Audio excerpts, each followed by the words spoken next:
Iniciando mais um Conversando de Espiritismo. Hoje é o tema número 4, o espírita e as adversidades.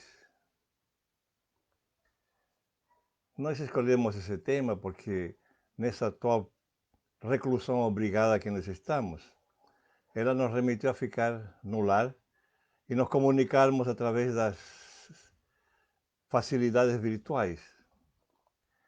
Mas isso também trouxe junto as alegrias, né? As felicidades, aniversários, enfim. E junto trouxe também adversidades, aflições e talvez doenças. Isso leva então ao espírita a esse testemunho, como que ele vai se comportar nessa situação.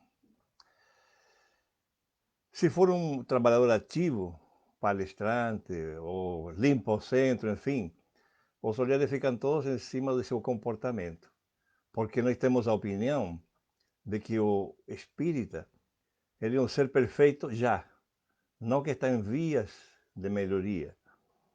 E nessa questão podem acontecer algumas coisas. Como seria o comportamento do espírita? Eu mesmo, né? E aí eu fiquei pensando que nós teríamos, talvez, duas alternativas. Uma que seria enfrentar a situação com frieza.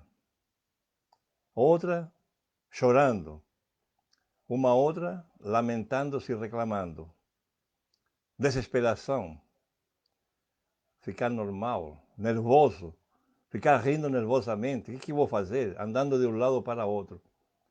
A outra situação é que se eu estiver equilibrado, vou levar um impacto, posso até chorar um pouco, me tranquilizar e me reequilibrar, e aí tomar então as situações que correspondem. Para termos uma forma adequada e um reforço no que estamos conversando, eu fui a procurar algumas literaturas que achei que eram convenientes para nós. E a primeira que eu achei foi aqui o Livro dos Espíritos, na parte quarta que fala de esperanças e consolações.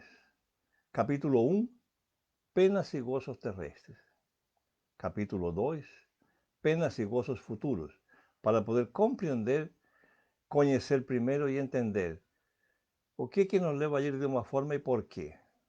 Fé raciocinada que nos diz Kardec.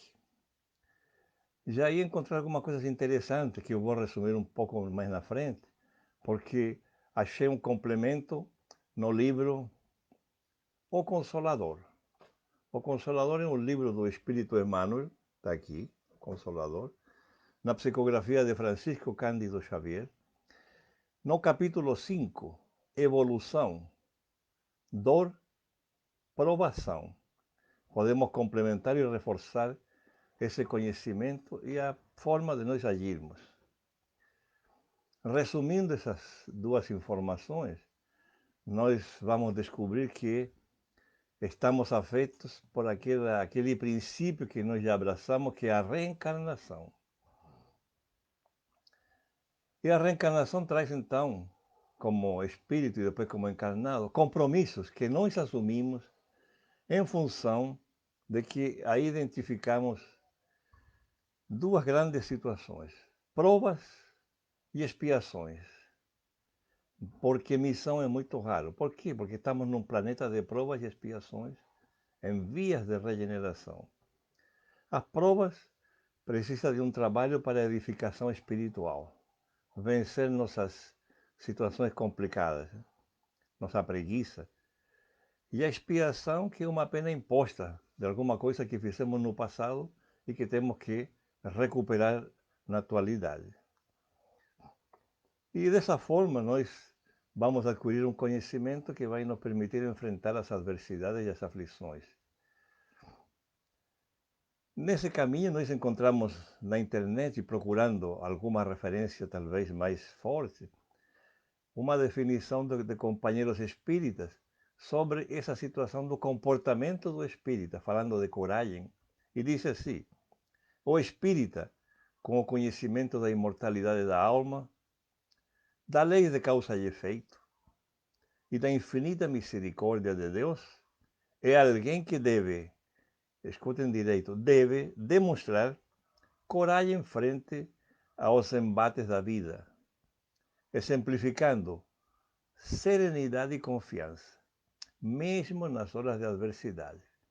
Aí eu me coloquei em frente dessa situação e falei, é um assunto difícil, não sei se eu vou conseguir ficar sereno numa situação dessas, né? Uma notícia, por exemplo, da saúde, ou uma notícia de um ser querido que está doente com o vírus, ou que morreu. Será que eu vou ficar sereno? Vou ter essa presença de ânimo? Já ouvi companheiros nossos que dizem que nós temos que ser fortes como espíritas, não demonstrar que estamos sofrendo. É uma questão que nós não concordamos. E aí fomos procurar se havia algum exemplo na literatura e encontramos um relato sobre a negação de Pedro. No livro A Boa Nova do Irmão X, Humberto de Campos, na psicografia de Chico Xavier. No capítulo 26, ele descreve o diálogo de Pedro com Jesus antes da sua detenção. E Pedro afirma a Jesus que ele tem coragem e que vai combater para que ninguém faça mal. E Jesus fala a Pedro, hoje ainda vais aprender que o homem do mundo é mais frágil do que perverso. E você já conhece na história depois, né? Pedro com João vão atrás, se escondem, são vistos por algumas pessoas. Pedro é interpelado e ele nega Jesus. Claro que depois vai chorar amargamente, mas enfim.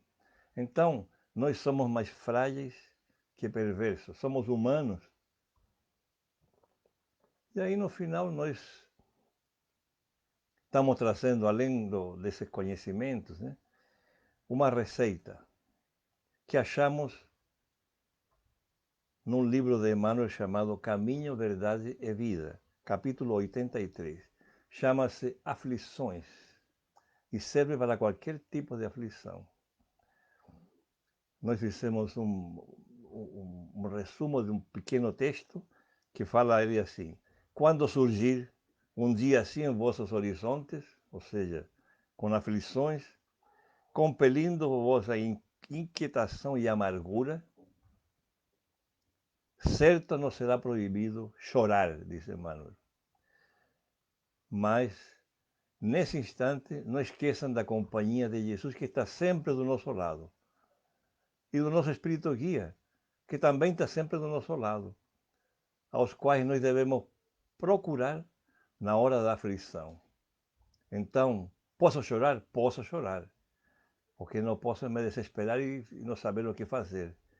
Então, nessa hora da aflição, quando ela chega, vamos lembrar de que estamos sempre na companhia de Jesus e do nosso Espírito Guia, que está junto conosco, esperando e aguardando que nós o chamemos. Era isso que nós tínhamos para conversar sobre as adversidades. Somos humanos. E para fechar, eu quero dizer o seguinte: meu nome, Sérgio Rodrigues, do Centro Espírita Emmanuel, sou presidente do centro. Esse centro faz parte da Fraternidade Cláudio Cidade, fundada pela dona Terezinha Gonzaga Cidade, que nos acolheu, ao qual eu agradeço muito por tudo que nós conseguimos em função desse trabalho que ela vem fazendo. Agradeço também ao Newton de Barros, meu guru, que nos levou para o Grupo Sheila em Nova Iguaçu e ao ICEB como professor, com os quais eu convivi lá com pessoas como Dona Yara Cordeiro e a Dona Zilda Alvarenga. Obrigado a todos.